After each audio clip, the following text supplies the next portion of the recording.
Now at 6, a rollover crash ejects the driver and lands him in trouble with Newton County authorities.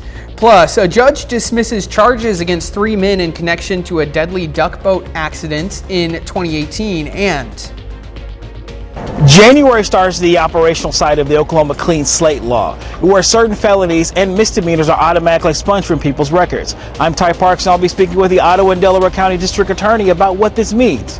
Coming up. The 4 states' most watched news starts now. A Goodman, Missouri man was seriously injured in a crash yesterday afternoon west of Neosho. This is KOAM News. I'm Anthony Saviello. 26-year-old Austin DeVault of Goodman suffered serious injuries in a rollover crash on Old Seneca Road west of Neosho. Authorities say DeVault's pickup left the road, overcorrected, and rolled, ejecting him. He was cited and arrested for felony DWI as a persistent offender. DeVault was taken to an area hospital for treatment. A 2-alarm fire took place at a mobile home near Hornet, Missouri yesterday. Fire crews arrived to find the trailer filled with smoke and flames. Authorities say the fire appeared to originate on the back porch. The occupants made it out of the home safely before the fire extended into the residence. Authorities contacted the Red Cross to assist the family, who are now displaced.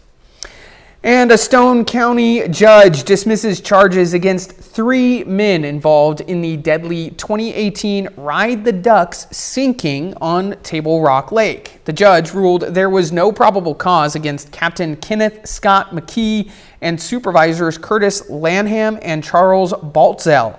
The July 2018 tragedy killed 17 people when the duck boat capsized in severe weather. 9 victims were from the same family. Investigators say the crew launched the boat more than 20 minutes after a thunderstorm warning was issued. The boat sank under high waves with winds reaching 70 miles an hour. The Missouri Attorney General's office had refiled the charges in April of 2022. The city of Joplin is suing the Nevada Regional Medical Center for leaving 2 patients stranded in Joplin, breaking a newly passed ordinance. The lawsuit claims the hospital discharged the patients after their Medicaid benefits expired and then took them to Joplin without arranging shelter. Court documents state 1 patient is severely disabled and neither patient lives in Joplin. These alleged actions violated a new Joplin City ordinance passed in November that bans what's called homeless dumping. The city seeks damages and a permanent injunction to prevent further incidents. The ordinance specifically prohibits transporting non-local transient individuals to Joplin without prearranged shelter and medical treatment plans. And starting 8 p.m. on Monday, January 5th, 2026, lane closures will occur at 7th Street and Rangeline Road for utility work on manholes. The inside southbound lane on Rangeline Road and the inside left turn lane for eastbound 7th Street traffic will be closed to prevent turns into the closed lane. Closures will be from 8 p.m. to 5 a.m. nightly through Wednesday, January 7th, reopening at 5 a.m. each day. Crews will replace 3 manhole frames and covers on Rangeline Road, also known as Business Loop 49. Drivers are asked to merge safely ahead of the closure. The city thanks drivers for their patience during this work. Let's go ahead and check in with meteorologist Donald O'Keefe for a first look at weather. It was a bit of a cool day today. We got up to around 49, 50, and our average about 46, just a little bit above average. Our current conditions right now, 37 degrees out there, clear skies. We're going to have increasing clouds through the night. It feels like 30 degrees, northeast winds about 10 miles an hour. So definitely going to be a cool night, so make sure you have a jacket if you want to do anything this evening. As you can see, we're going to cool down into the mid-30s overnight with increasing clouds as well through the overnight into the morning. Taking a look at our future track here, we might see a couple of sprinkles there by about midnight or so, but really not much accumulation. We're going to be waking up tomorrow morning in the low to mid 30s, mostly cloudy skies, but then the sun's going to start popping up by the afternoon, but only warming up to about the mid 40s, maybe upper 50 or upper 40s down there in the southern tier. And as we get to Sunday morning, we're going to start warming up a bit, getting into the mid 50s by Sunday, but a bigger warm up is coming. Cool start to the weekend, 50s and 60s return by next week, and then also possible storms coming. I'll have those details coming up. Donald, thanks. A new law in Oklahoma could mean a fresh start for some folks in Oklahoma. The Clean Slate Law will expunge certain misdemeanors or felonies from an offender's record. KOAM's Ty Parks spoke with the district attorney in Ottawa County about what the new law covers. The Oklahoma Clean Slate Law was passed in 2022, and now the operational side will start. What the process is designed to do is for the OSBI to track the Oklahoma criminal records and compare them to see if somebody appears to meet the criteria for an expungement of an arrest record. Each month, district attorneys from across the state will get a list of names, and if they do not put up an objection, the expungement goes through. Whenever we get into more serious misdemeanors, then you are looking at a 5-year time period. Whenever you get into nonviolent felonies, you're looking at 5 years after everything's completed. And for 2 or more felonies, it can be up to 10 years before you're eligible for an expungement. The charges are all put together at one event. So if someone was convicted on multiple charges, it would be counted as one transaction. Violent and sexual crimes are not able to be expunged under the Clean Slate Law. You know, we deal with a much smaller group of people that simply won't conform, or they're just outright dangerous. And those are the people that we really try to focus on. For people that have gotten past that, this gives them that clean slate. In Miami, Oklahoma, Ty Parks, KOAM News. The people who will have their records cleared will not be notified due to the logistics of finding them.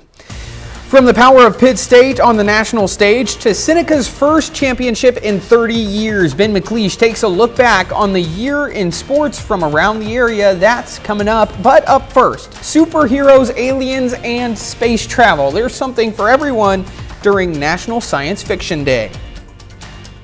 $500 cash on the spot at Joplin Tax Service with qualifying. Science fiction lovers have a day to celebrate the genre and its history. KOAM's Nellie Lopez beams into a local comic store to find out more about National Science Fiction Day, what makes the genre so great, and why fans think it's out of this world. Just looking. Golden Age. Science fiction, providing a world where it's possible to escape reality. A little bit of time where I don't have to worry about, did I pay all my bills? Did I get this done? Did I get the dishes put away in the dishwasher the right way? You know, all those little things. It gives me that little escape from reality, just kind of gives me a break. The owners of Heroes and Wizards Comics are always helping those who want to get started in the science fiction world. Robert Heinlein wrote a lot of short stories, which you can sit down and 30, 45 minutes and read one of his incredible stories. So that would be a great way just to take advantage of Science Fiction Day, reading a classic story from a classic writer. They have books, comics, action figures, games, and a gaming area. A little bit of everything for all sorts of fans. Always have been a Batman guy. I don't know why.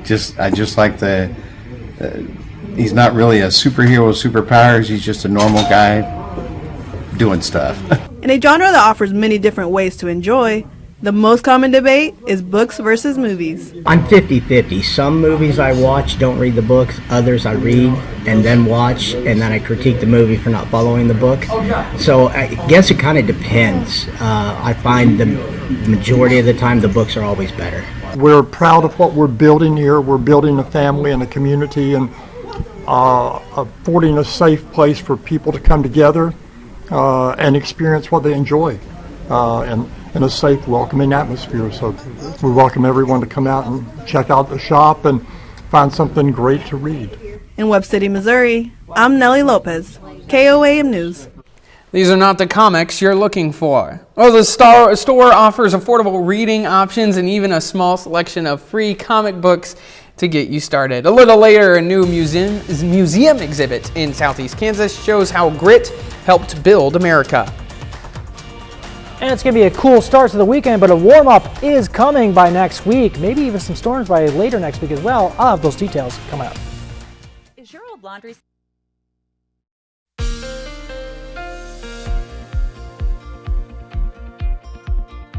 Well, it turned out to be a pretty decent day, a bit on the cool side to start our weekend. We'll take a look at our Skywatch Storm Tracker. We do have a system out there by the border of Nebraska and Kansas. It's going to be moving into our area tonight that could bring in some spotty sprinkles and definitely a little bit of a cool down as well. That's why we're seeing some cooler temperatures today. So what I want to say that we definitely need the rain. We're not going to get a lot of rain tonight. Really, like I said, just some sprinkles. December was the driest on record for our area, just 4/100ths of an inch for our area.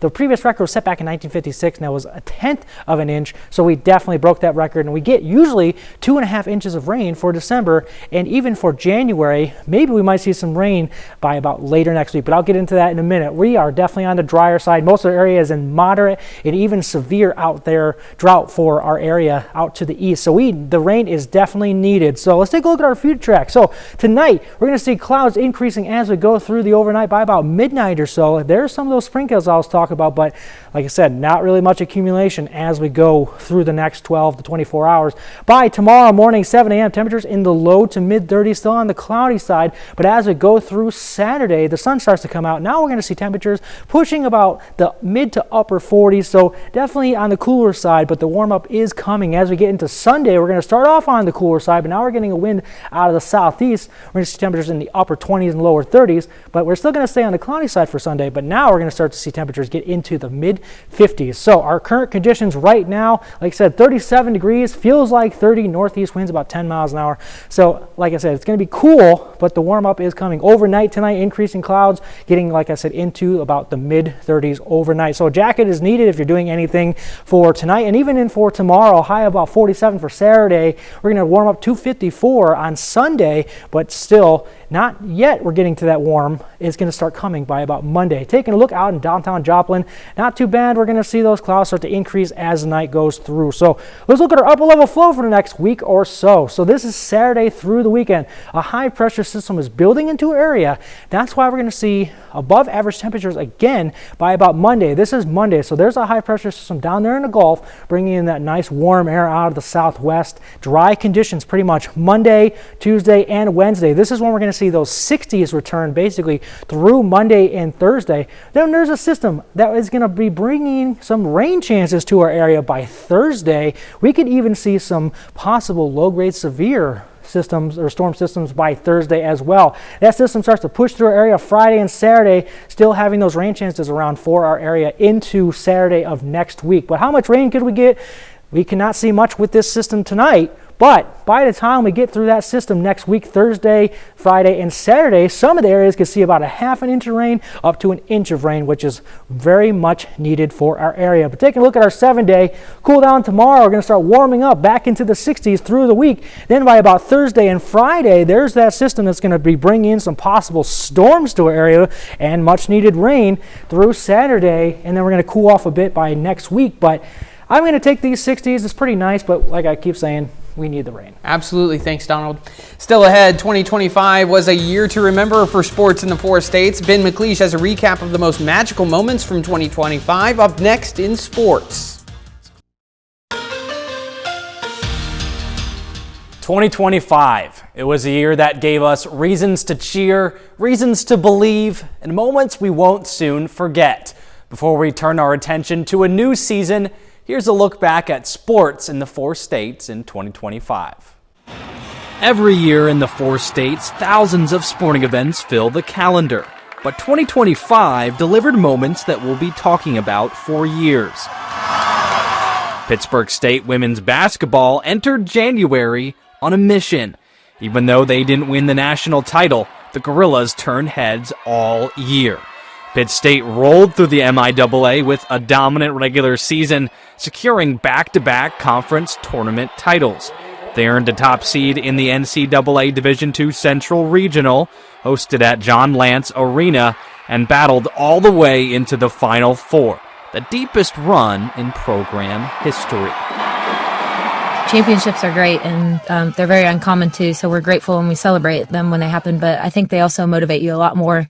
When you get that little taste of success, you're motivated for more, and I think that this is what this group is feeling right now. But some of the year's biggest games were played on the diamond. 3 local Kansas high school baseball and softball teams capped off spectacular seasons with state championships. Unforgettable runs that lit up diamonds across the region. Colgan and Fort Scott baseball and Frontenac softball finished 2025 as champions. We never give up. That's the one thing about our team is we're never going to give up, and that's why we won. Over in Joplin, the Outlaws dominated the Diamond all summer long. Joplin captured the Mid-America League title, closing their season with 50 wins. It was a summer to remember for the Outlaws. On the gridiron, Pittsburgh State football gave us one of the great 2025 stories.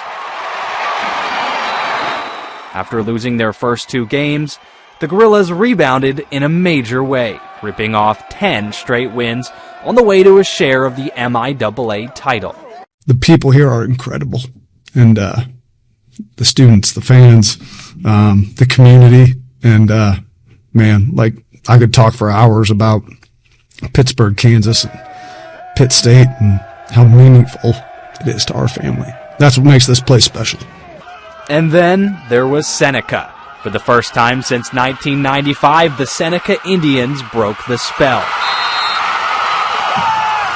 Class 3 state champions.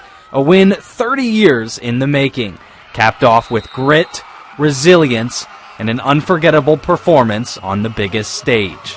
We're talking a group of seniors that just won their 50th football game, have won 4 district championships, 4 conference championships, but we've lost 2 state championships, and they got one more shot at it and found a way to get it done today. From historic runs to hard-fought state titles, 2025 was a year the 4 states will never forget. That's it for sports. We're back after the break. We've got a full slate of news, weather, and sports coming up tonight on our family of stations. The Miami Fairgrounds draws visitors with a one-of-a-kind zoo experience. We'll have the details, plus temperatures may be on the rise. Donald has a complete look at your weekend forecast. And we have a profile of our very own sports director, Ryan Blank. Those stories and a lot more tonight on KOAM News on Fox 14 at 9 and 10. The Miners Hall Museum in Franklin is rolling into the new year with an exhibit that explains the grit of the workers and machinery that helped build America. The exhibit, titled Giants of American Grit, will be on display until March with a monthly program including visiting speakers about topics surrounding the industry. We're always constantly amazed and thrilled about the fact that people that stop in here who have absolutely no connection to mining, but they love the story. And this is a story that in many different ways can be told of immigrants all over the United States. A Page 618 dragline will be relocated near the Miners Hall Museum in 2026. The machine is the largest walking dragline on public display in the United States. You can watch the full story this Sunday night on KOAM News. And speaking of Sunday, that's kind of the beginning of a little bit of a warm-up that we have. Yeah, we're going to see 60s return by Monday. I mean, we're going to end the weekend about the mid-50s, which is nice, but I'm kind of happy to see mid-60s by Monday. But then what you can see by Thursday, we might have some storm chances, which will maybe even be low-grade severe, but we're going to definitely warm up prior to that. All right, and a final sports note for us. Well, 2025 may be over, but let's not forget we are in the middle of lots of important seasons. Sure. The high school basketball season and the Pitt State and Missouri Southern basketball seasons. As in the coming months, they will look to make a playoff run and see what happens. And we'll tell you who's not in the playoffs, and that's the Kansas City Chiefs. Thanks for watching. We'll be right back here at 10. Have a great evening.